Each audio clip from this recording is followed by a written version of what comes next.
Welcome into Locked On Knicks. Alex Wolf and Gavin Shaw here. And Gavin, we are breaking down a rousing 115-102 win by the Knicks over the rebuilding, but really fun Magic. Yeah, the Knicks survived the bowl game. Incredible. Couldn't have happened a year ago. Julius Randle goes off. His backup does the same. Jalen Brunson, brilliance. Immanuel Quickley closing. All of that, so much more right now on Locked On Knicks. You are Locked On Knicks, your daily New York Knicks podcast. Part of the Locked On Podcast Network. Your team every day.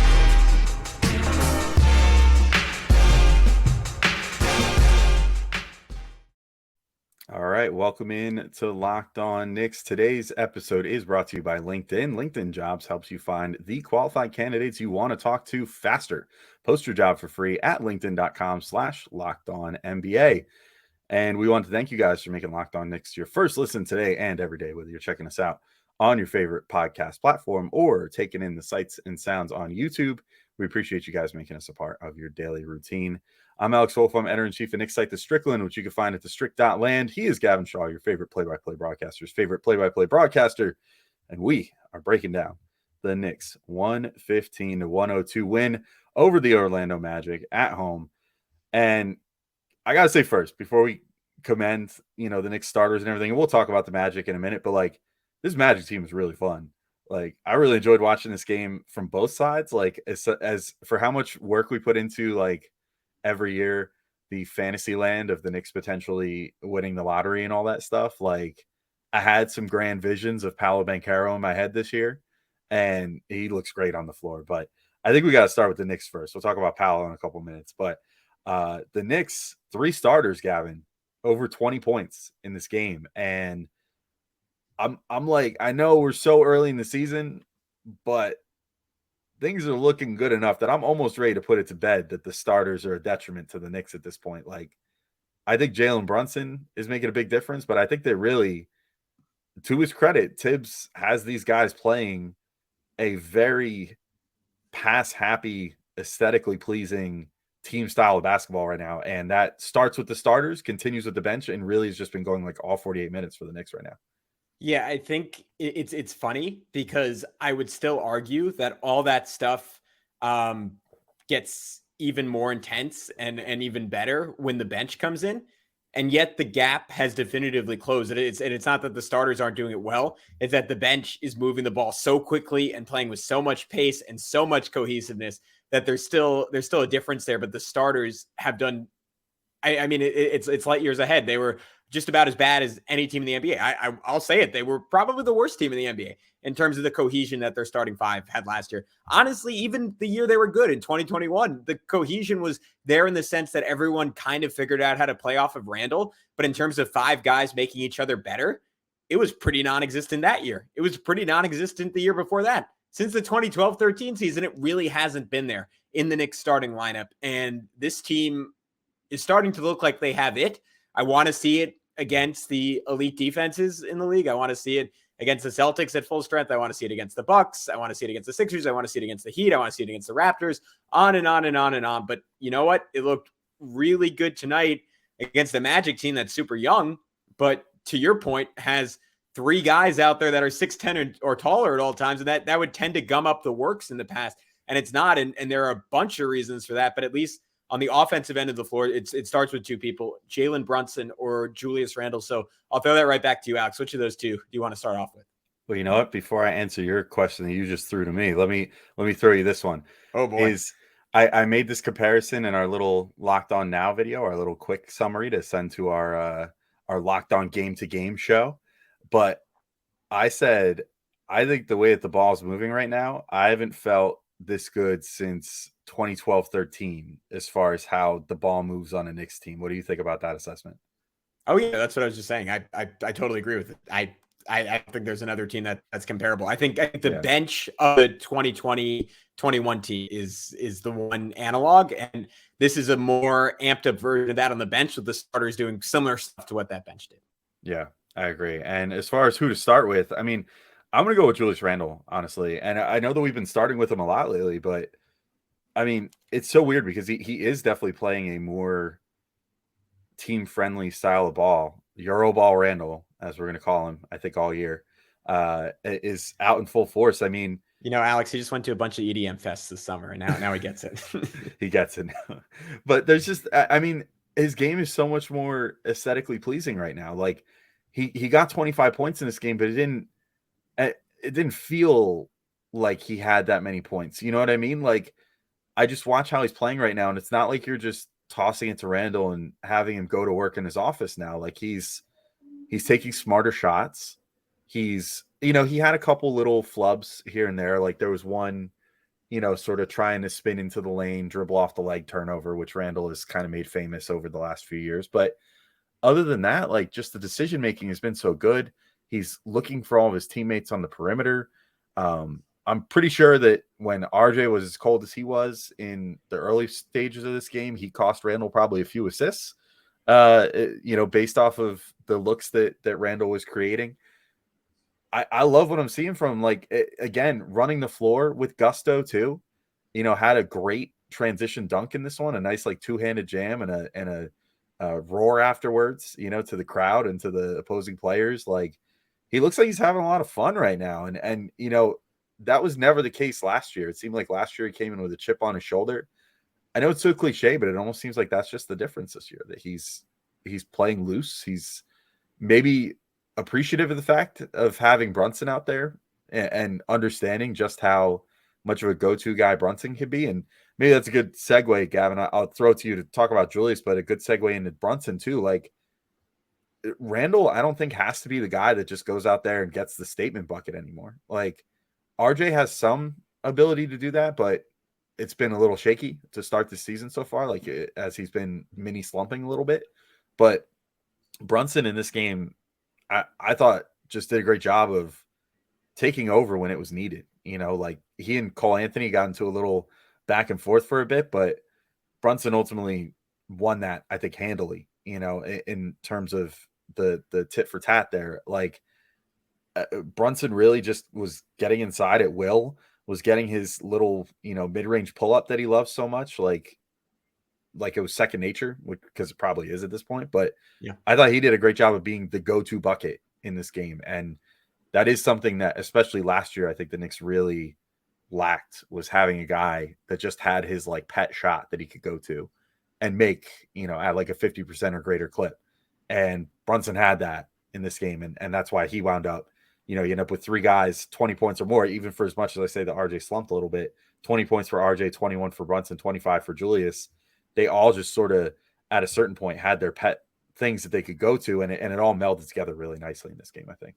Yeah, to your point, I think Brunson is freeing up Randle to play with no ego, because Brunson is just better than Julius at scoring. I know that's a very maybe like static way to put it, but it's true. He's just so much more efficient. And I think a year ago, if you were to pour a truth serum, what is it, Reddish serum in the Harry Potter universe, down Julius Randle's throat last year, he'd say, you know what, you're right. I'm being selfish. I'm being a little bit of a you know what. But is there anyone else on this team that should be taking their shots? If I don't do it, what's going to happen? Who else is going to score? And the second half of last year was RJ Barrett. But you know what? RJ didn't really do it any more efficiently than Julius was doing it. So I think this year, having Brunson, Julius is kind of saying, all right, you gave me someone who I'm willing to take a back seat to in clutch time. And that's kind of how it went. Julius carried the Knicks through 85% of this game. But down the stretch in the fourth quarter, it was a lot of Jalen Brunson creating. That's not to say Julius didn't do really good things in this fourth quarter. But to me, that's the beauty of Randle this season, Alex. It's that the ego is completely gone. Pretty much everything he's doing, with the exception of a couple of times he should be hustling on defense, both in transition and in the half court, and he's not. Everything he's doing is just in service of winning the game and is in service of the team.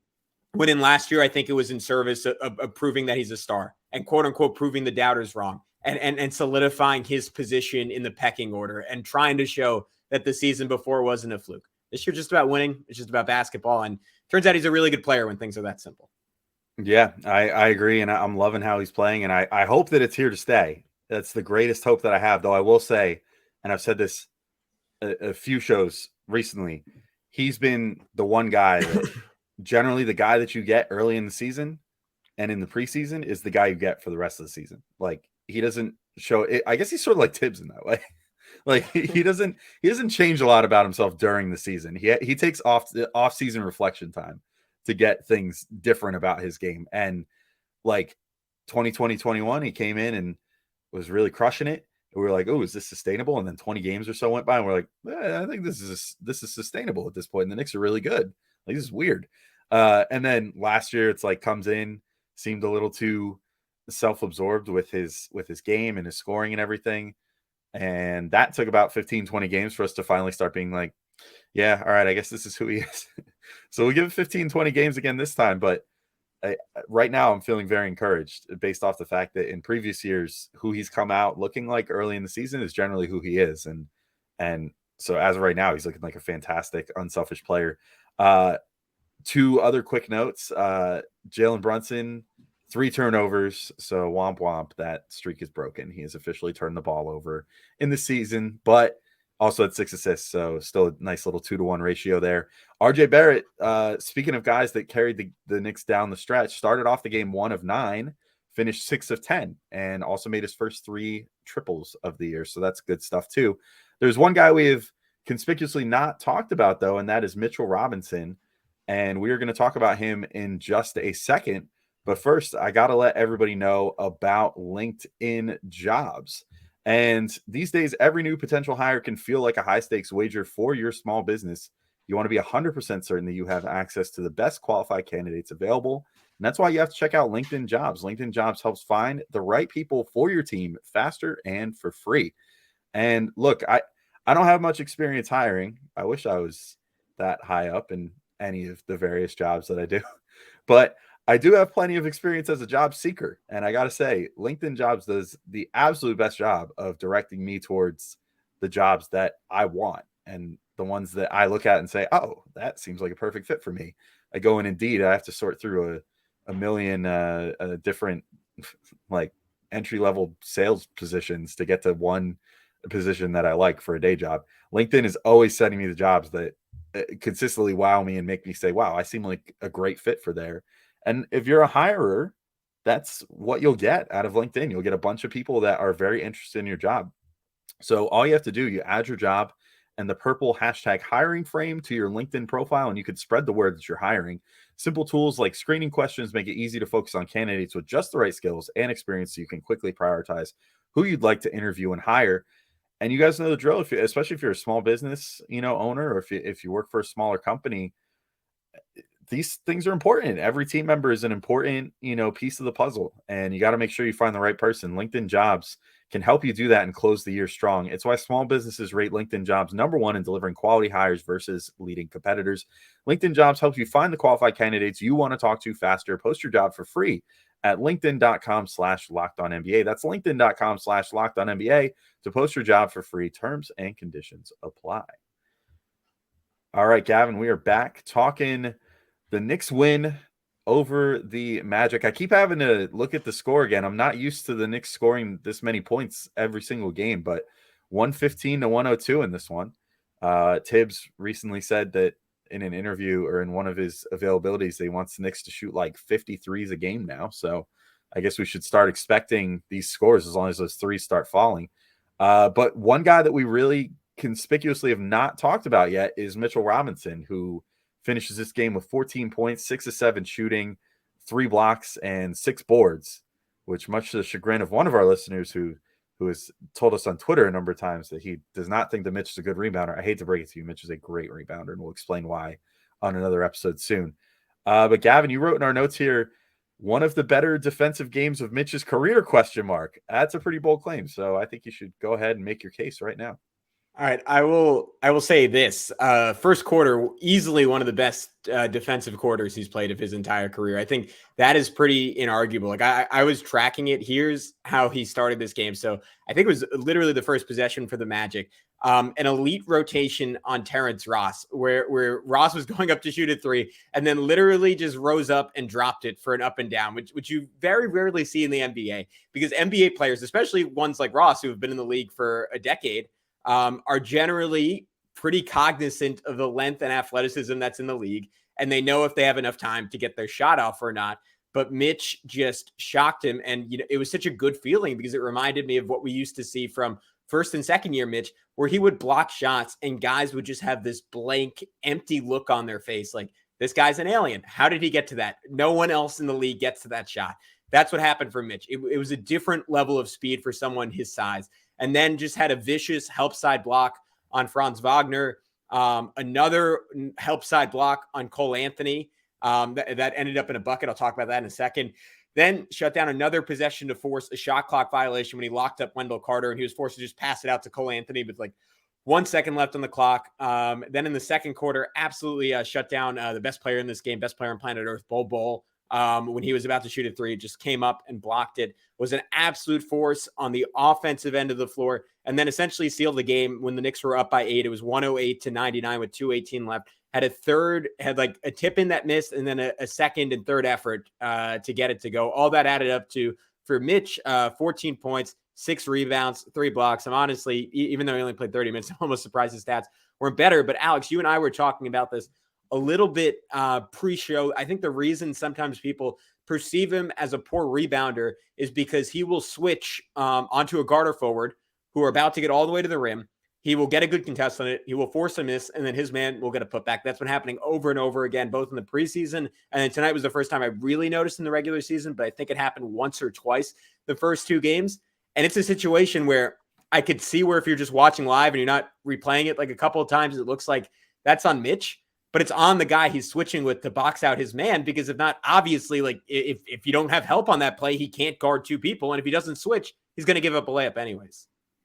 Yeah, I feel that. And, in this game too, I love Brunson, and I've been loving what he brings to the team. I don't think that he's a massive defensive negative, but he definitely has a tendency to get blown by, which I've noticed in these first few games. Like his, laterally, defensively, he's not the strongest player, which is fine, because most of the time he's going to stay in front of his guy, and, he's strong, and he also more than makes up for it on the offensive end. But there's a number of times in this game where, like, Cole Anthony, for example, got by Brunson, and then, that to get to what you're alluding to there, what do you want Mitch to do? Do you want him to, like, just stand there and watch so he can box his guy out and hope on the, the 5% chance that, Cole Anthony misses a wide open layup? Like, I would much rather just have him contest and get the block. And, like, I've been noticing with the way that Mitch has been blocking lately, he's always had a tendency to direct the ball in a smart way, generally. Like, Clyde has talked about this for years, actually. Like, he's always been very on top of this. Like, he thinks it's stupid when guys, like, get too emphatic with blocks, but then, either cost their team a possession by, for no reason, spiking it into the third row, or, just get too haphazard with where they're blocking it, and then it results in, second chance points for the other team. In this case, like, Mitch just kind of got unlucky a couple times. Like, he went for a block and blocked Cole Anthony because he helped, but then Brunson didn't even, like, run over to put a butt into, Mitch's man, which I think was Wendell Carter on the one that I'm thinking about, and it just sort of, like, bounced off the backboard and right into Carter's hands. And it's like, if you block it into the backboard, I think that's always a smart play, because you're creating, like, basically a 50-50 ball at that point. Like, you don't know where it's going to totally go. And, you just kind of hope that it gets by whoever's right behind you and leaks out. And then your guy can beat the other guy to the ball, and then maybe even start a fast break off of it. So I liked what he was doing defensively. I also understand why Brunson probably didn't box out Carter, because Brunson was just kind of perpetually in foul trouble. And if you're a small guy and you're aggressively boxing out a big guy, that's just like asking to get called for, like, a loose ball foul, because of the way that officiating works and the way that, that they'll see that as you sort of like undercutting the guy or whatever. Or you might literally just, end up in a situation where he rebounds it over you, and then you're put in a position to have to foul because he's going to go up for a putback and you're already, like, on him.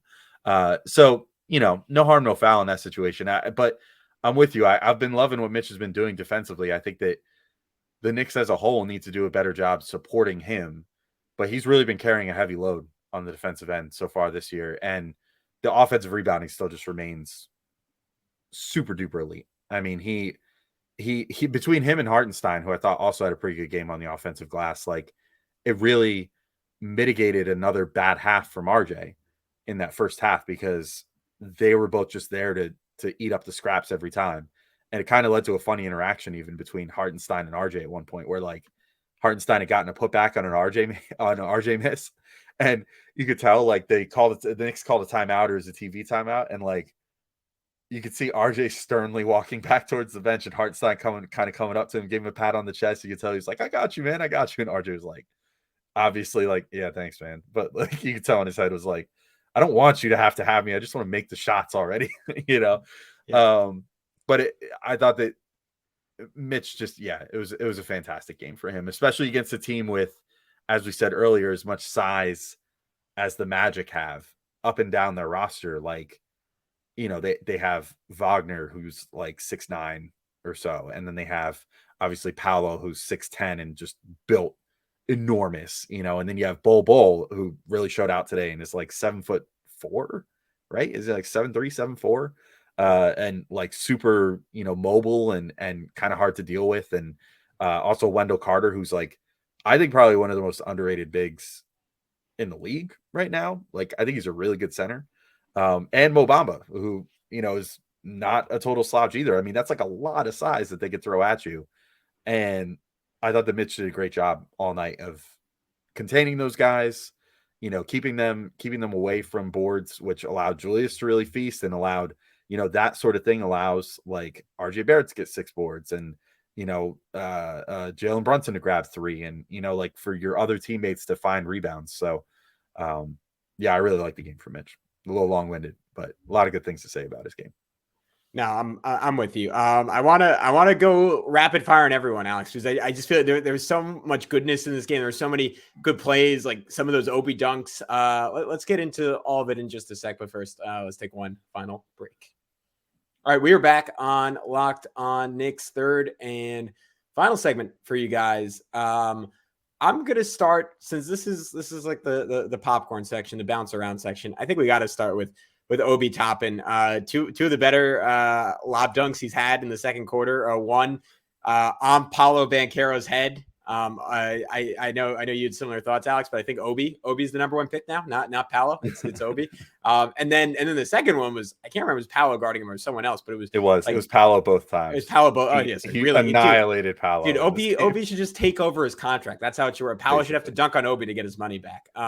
But he got 14 feet up in the air. And it was like, I don't know if that was close to the highest I've ever seen him get. It was a crazy pass from IQ, and Obi was just soaring.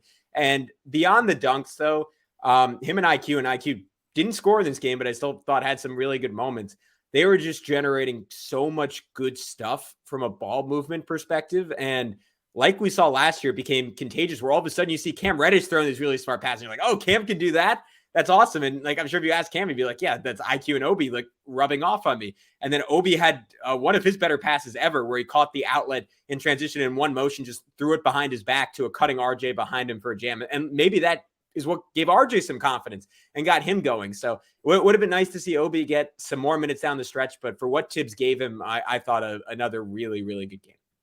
Yeah, I thought so too. I had a really funny observation during the Obi dunks, and then like Randle had a similar streaking transition dunk at one point where he threw down a 2-hander. It's just so funny, like to me, the juxtaposition between the two of Randle. I mean, has such a good like mean mug and like stare down after he does something crazy like that, and like did it there, like let out like a solid like 8-second scream after that dunk that you could hear like on the telecast. And then like they showed the other side of the video and you could see he's like just, I mean, he looked excited, but also just kind of like mean mugging towards the, you know, the Magic about to inbound the ball. Like, oh, I own you guys now. Like, you know, I just dunked on your head. Yeah. Obi, meanwhile, like, I mean, Obi took Banchero's soul twice. Like, I'm not exaggerating. Like the first time it was a go up and get it. It was almost like a corner and a wide receiver in football. Go ball. Yeah, just like an end zone ball. And like, yeah, he mossed him. Yeah, he mossed him, or like Gronkowski'd him, whatever you want to say. Like whoever your favorite like Calvin Johnson, you know, whoever your favorite like end zone target receiver of all time is, he just did that. It was a go up and get it ball.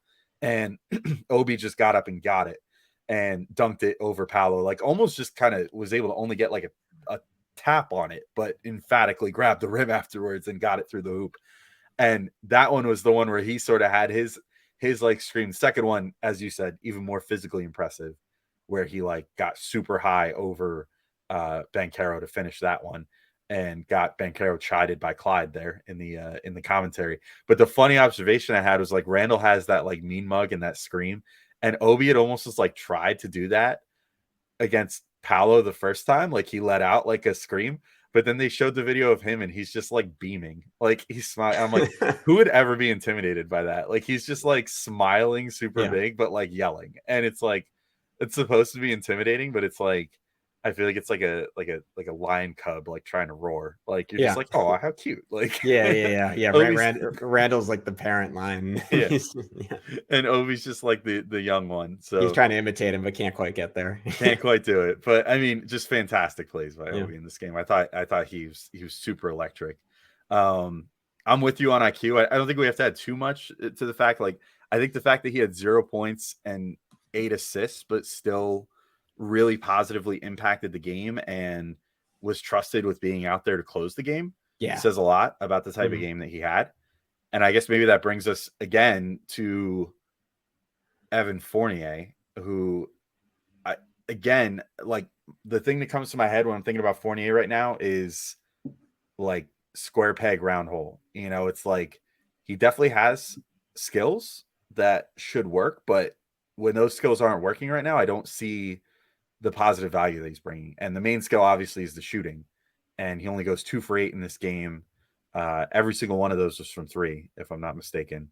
2 for 8, which was 2 for 8 from 3. And I don't know. His utility just seems limited to me if he's not making shots right now. And that's where like Quickley comes in, where I'm like, if you put Quickley out there and have him out there with Brunson, they're not losing a bit on defense right now, because I think Quickley's a better defender against almost anybody on the floor than Evan Fournier could possibly be.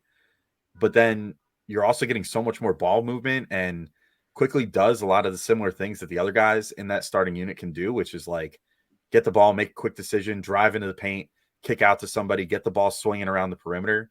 And on paper, Fournier, I feel like can do that to a degree, like put the ball on the floor and get inside, but he doesn't seem to be looking to do that. And if he's not going to be looking to do that on days when he can't make the 3-pointers, then I struggle to see his utility over some of these other guys on the team.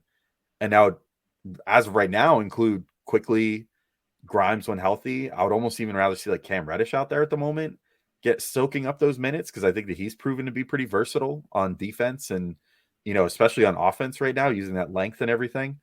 So I hope that this trend continues, that if Fournier is not hitting shots, that he gets sat down the stretch. But again, contrary to my bold prediction like a week ago that Fournier would start like every possible game available to him as long as he was healthy, I'm kind of already to the point like 3 games into the season where I'm like, I think I could do with Fournier not in the starting lineup at this point.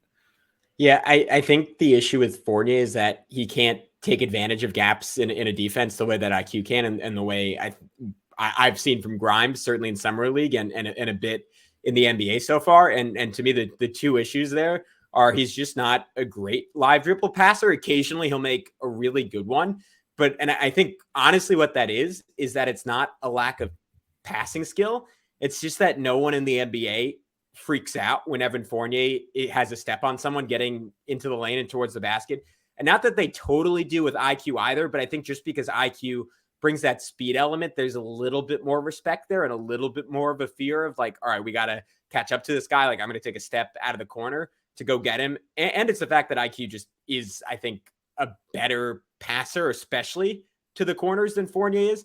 Grimes, again, we have yet to fully see that, but what Grimes does really well, which I know you and I have debated before, him versus Fournier in this, and I know Fournier is pretty good at feeding the bigs, but I think Grimes is exceptionally good at getting all the way to the rim and finding ways to just slip it to Mitch through like a thicket of really long arms, which would have come in handy tonight against the Orlando Magic. So time will certainly tell, but the thing with Fournier is, again, if he's not draining from 3, if he's not making plays off the dribble, his defense isn't good enough to justify keeping him on the floor. And I think the reason IQ played down the stretch was twofold. Like, I think one and most importantly was he was a clear defensive upgrade on Evan Fournier, despite being 4 inches shorter. I think I literally said the same thing last podcast.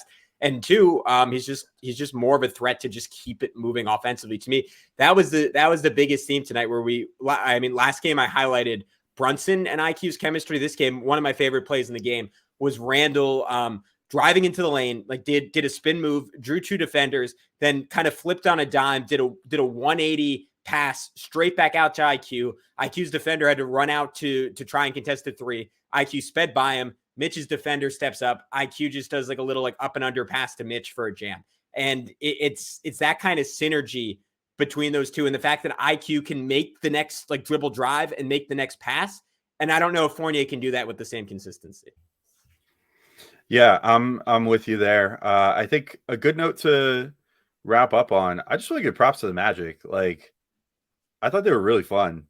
Like, again, I said this early in the show, but like, if I was a Magic fan, I would be super excited right now about where this team is going. Like, I was just thinking about it, and I couldn't quite think of a comparison before, but I sort of feel like I found one. It feels very much like they're like the pre-pop Sixers right now. Like when they had that collection of young talent in Simmons and Embiid and ironically Fultz at the time, who's now on the Magic, but when it seemed like they were just right on the verge of like Dario Saric was on that team too. Like it seemed like they just had too much talent that they wouldn't end up good within a couple years. And I'm getting that feeling off the Magic right now. Like Banchero is like 1000% legit. I gotta give props to our buddy Ricky O'Donnell, who was like all in on Banchero like the whole draft process when everybody was overthinking it and being like, oh, should it be Jabari Smith or should it be Chet Holmgren, whatever. Obviously with Chet, I hope he gets better soon. Like I really do think he's talented, but you can't really judge him this year. He gets kind of an incomplete. But like I definitely think right now Paolo better pick than Jabari Smith because Paolo is just lethal. I mean the his ability to just draw free throws and everything right now is insane. So yeah, I just loved watching the Magic. Like again, if I was a Magic fan right now, I would be so excited. Like even if they don't get Wembanyama, which I think that you could potentially have like one of the wildest like front courts in the league. It's not going to be fair. Yeah. Like if you could throw like Wembanyama, like if Bol is legit and you could throw Bol out there and then also like Paolo and Franz, like forget about it. That's so much size and so much defense and everything else, but also so much scoring.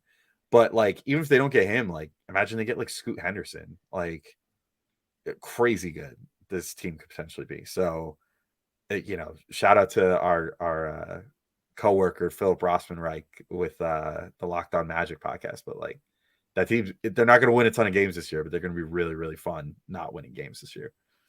Yeah, I'm totally with you. It's a complete like in the best sense of the world. They're a basketball freak show.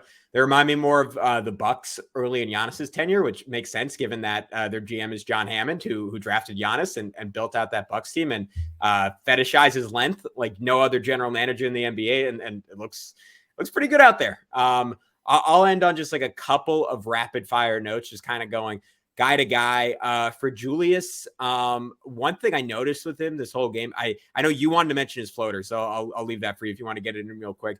But just the way he's directing guys on offense, I mean, you just see him constantly, for people watching on YouTube, I'm doing it right now, just like motioning with his finger and saying like, hey, no, RJ, just run through. And like he does that on certain plays, and he literally like creates a bucket. Like he did it for Fournier in the fourth quarter. Where he just motioned Fournier to the corner and then he drove and kicked it to him and Fournier nailed the 3. And that was just Randle, like not only physically creating a bucket, but mentally creating a bucket. And to me, like we talk about a guy like last year who just like made some really dumb plays. I don't know how else to say it. Like that's just a revelation. RJ, I know he picked it up late. I just need to see him hit shots consistently. I think the biggest thing for RJ, honestly, it's what Randle learned from last year to this year. It has to be the realization that he doesn't have to be the star. He doesn't have to justify his contract. He just has to make the right basketball play over and over again, and things are going to go really, really well for him. And then I just want to shout out Cam, who had another like sick finish at the rim, like double pump right over Banchero. And then maybe my single favorite play from him this season, when he's made a bunch of really good ones, drove to the rim, slung it to Obi Toppin, who passed it to IQ. And in that time, Cam relocated to the opposite wing to be wide open for a three. And just the basketball IQ on that play, first to make the pass to the corner, and then to sense where the ball was going to go and sense where the help was going to be, and to relocate to the open spot and then actually hit the shot. I thought that was huge. He didn't really do anything in the second half, but just a really impressive play, and proving over and over again that even on nights where he's not red hot like he was against the Grizzlies, he still has a lot of value for this team. As long as he buys in and as long as he's playing the way that he has been. Yeah, I totally agree. I will just shout out Randle's floater, I guess. I don't have too much to say about it other than it exists and it's working. And that's a big plus to his game. It gives him another option to go to if he doesn't feel like getting all the way to the rim, which I think we know pretty well from Randle at this point. Despite being built as big as he is, he's not the fondest of getting all the way to the rim. So if he can keep that floater going and use it against taller defenders like he did in this game, which taller defenders, because Randle's not a super vertical player, have kind of vexed him in the past. Sweet weapon for him to go to this year. But I think that's a good note to end on for this Locked On Knicks podcast. We have at least one more game recap for you guys this week. And then we'll see if we do the other one for Saturday. But then some other great shows coming up. We'll finish up the mailbag questions. If you guys do have mailbag questions still, though, feel free to ask them. You can ask them in the YouTube comments. You can go find our tweet where we're asking for them and still ask. We're happy to answer them. We always love hearing from you guys and what you want to hear us talk about.